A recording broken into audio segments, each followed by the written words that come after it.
Hey guys, so today is going to be our first lesson on trigonometry. So we're going to be beginning our new unit after we finished quadratics at the end of last week.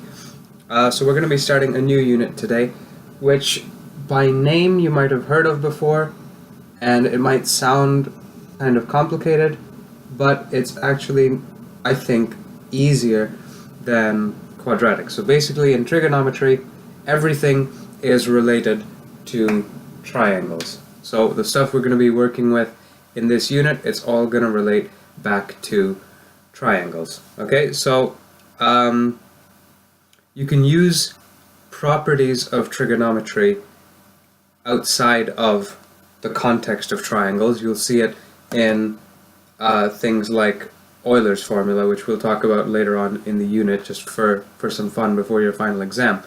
But all the basic concepts come from triangles, and specifically right-angled triangles is what we'll be working with to start. So there are going to be some things here that you've seen, but maybe don't know what they mean, and so that's what we're going to talk about. It's going to be the bare bones basics of trigonometry. So we'll talk about the basic functions that you would use in trigonometry, and some of the symbols that you might see and what it all means.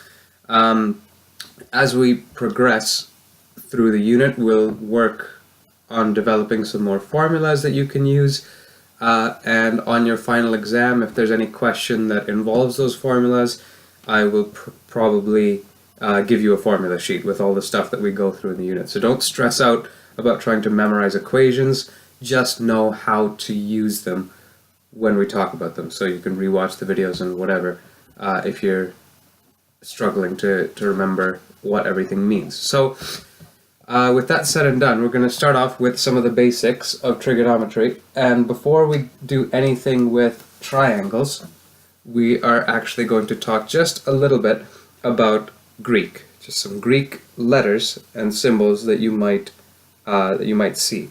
Now, everything to do with trigonometry, we're going to be working a lot with angles. Now, we're going to be working with triangles, but we'll be working with figuring out, for instance, figuring out how big this angle is. We know 0 degrees is just, like that. 90 degrees is like that-ish. And so what we're going to be doing is we're going to be trying to figure out, the measurement of an angle based on the lengths of the sides of the triangle. But in order to do that, mathematicians decided that if you're working with this angle over here, you should give it a name so that you can differentiate it from, let's say, this angle up here, right?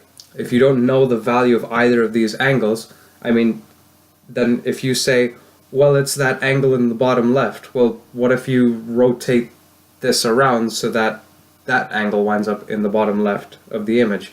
So in order to get around that, mathematicians have decided to give names to these things, and just because of the advances that the Greeks made in mathematics, there's a lot of Greek used in math today. Even the name trigonometry, I believe, has its origins in Greek. So we're going to work on stuff with triangles, but our first step is to figure out what the Greek symbols are, when to use them, what they mean. And if I refer to any of them by name, then you should know what I'm talking about. Alright, so that's quite poorly drawn, but you get the idea. Alright, so here are 4 Greek letters. They are alpha, beta,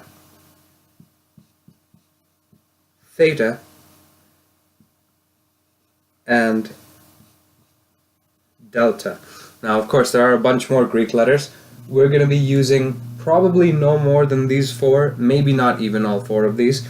The reason I've written up these 4 specifically, they're not the first 4 letters of the Greek alphabet, but these 4, and particularly these first 3, are used all the time when it comes to naming angles. Alright, so if you're working with a triangle, mathematicians, scientists, physicists, whatever, will almost instinctively name this angle, and usually they'll name it something like theta. This is probably the most popular among like high school math teachers, high school math classes. There's actually one more I'll put up here. We might use it. I'll try not to use it too much just because the symbol, I guess, is somewhat similar to theta, and on a test or exam it might be easy to confuse the two. This one is phi. It's basically the Greek letter F. And so basically these 4 or 5 Greek letters are what we'll use when it comes to naming angles. Alright, so if you're working with a triangle and I write this here, note that I've written it on the inside, not on the outside, and if I write this symbol here, you can just call this angle theta, angle theta. So now I can rotate the triangle, I can rotate the image any way I want, but angle theta is always going to be angle theta. So you never get confused by calling it, you know, the one in the bottom left. So theta is the most common, and it's the one we'll use the most. You might see a little bit of alpha and beta and delta and phi here and there, but basically they're all names of angles. Now you might be thinking, delta, isn't that this symbol that we talked about a couple of months ago? It is. This is a capital delta, and when we used it in physics and math, it meant a change in two quantities, a difference in two quantities. So you could have delta v for a change in velocity, the difference in your initial and final velocity. That's what this one is for. This one you might see more frequently for something like what we're doing here, naming angles and things like that. So if we use this delta, don't think I mean a difference. That's capital delta. We're using small delta. I hope you guys can see what's going on here. Let me see if I have another marker that works a little bit better.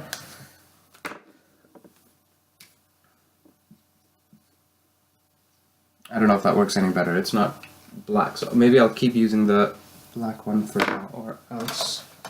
Actually, let me try this. Let me try one more. Okay.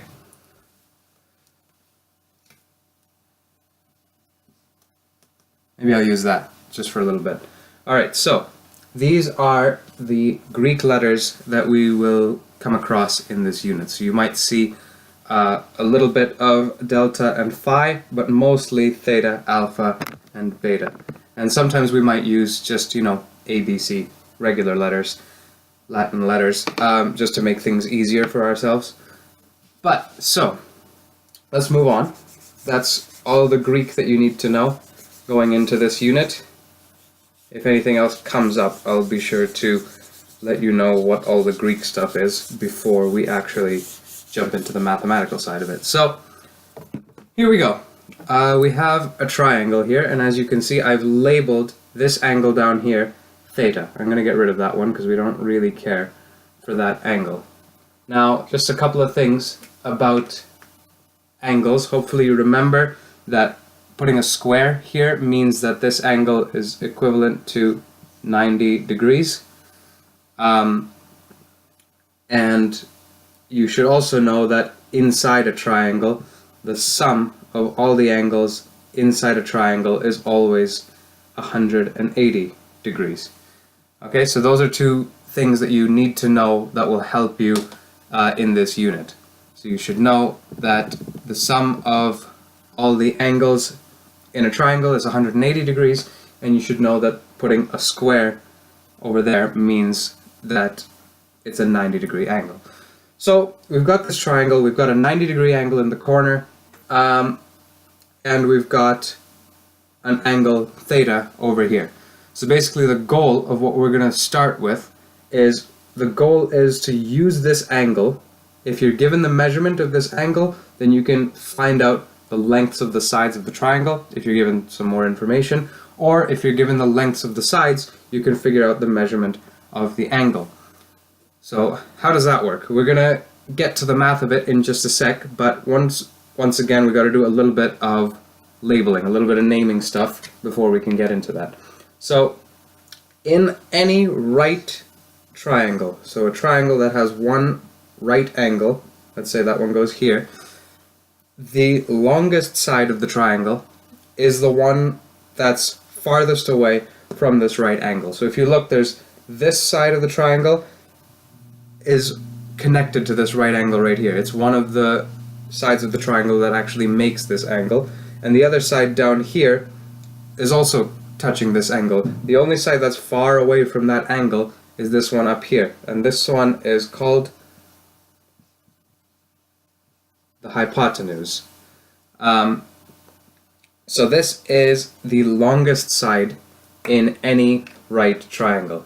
Okay, so the hypotenuse of the triangle is always the longest side. So if we were working with this thing and you got this length to be shorter than that length, you made a mistake. Okay, this length should always be the longest. So this one is called the hypotenuse of the triangle, and that's kind of the big thing that I want you to get from that, is just that you need to have a right angle in order for this to work. This triangle that I've drawn down here, if none of these angles are exactly 90 degrees, then you don't have to worry about this thing with figuring out which side is the hypotenuse. One side might still be longer than the other two, but it won't necessarily be the hypotenuse. So what we're going to be working with is right triangles, so triangles that have one right angle. So we know the hypotenuse is the side that's farthest away from the right angle itself. So in this triangle over here, we can see that the right angle is over in that bottom right. If we wanted to give it a name, we could, but we're not really interested in that one, so we won't. So we know this is our right angle, this side is touching it, this side is touching it, so neither of those can be the hypotenuse. The hypotenuse is the side that's like on the opposite side of the triangle from the right angle. So this side up here is the hypotenuse.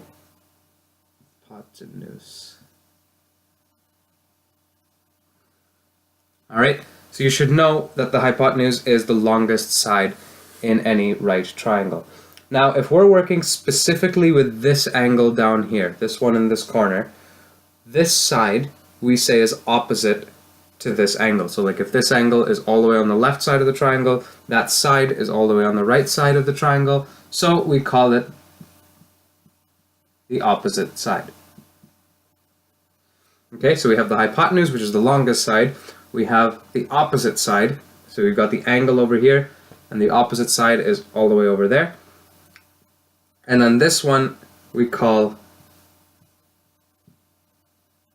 adjacent. So you should write those three down. You should have a little diagram of a triangle where you've got these three things written down. But make sure that your angle is down here, because if I draw the same kind of thing, but I'm working with this angle, let's call it alpha. If I'm working with this angle up here, the hypotenuse doesn't change.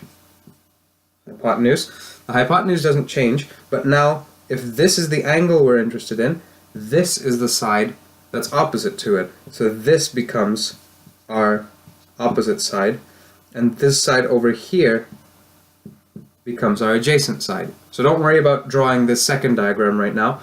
Just draw this first one, but make sure that the angle that we're interested in, our angle theta, is the same as the one I have here, or else your names are going to be backwards. Alright, so the adjacent side is the side that's, well, adjacent to the angle, right here.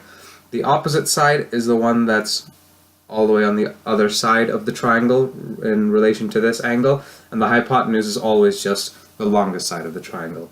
Okay? So those things you should be mindful of whenever we're working with triangles and labeling them. We will take it slow with the process of actually labeling them, because this is very important for the mathematical bit that we're going to add to it next. So we're almost out of time for this first part, so what I'll do is in part 2 we will begin using this information to create the basic trigonometric functions that you'll use in this unit, and you might use outside of this unit as well. Alright, I hope this is all making sense so far. If you have any questions, write it down and give it to your teacher, or go on YouTube later and leave a comment. But otherwise, I will see you guys in part 2, and we'll dive right into the mathematical side of basic trigonometry.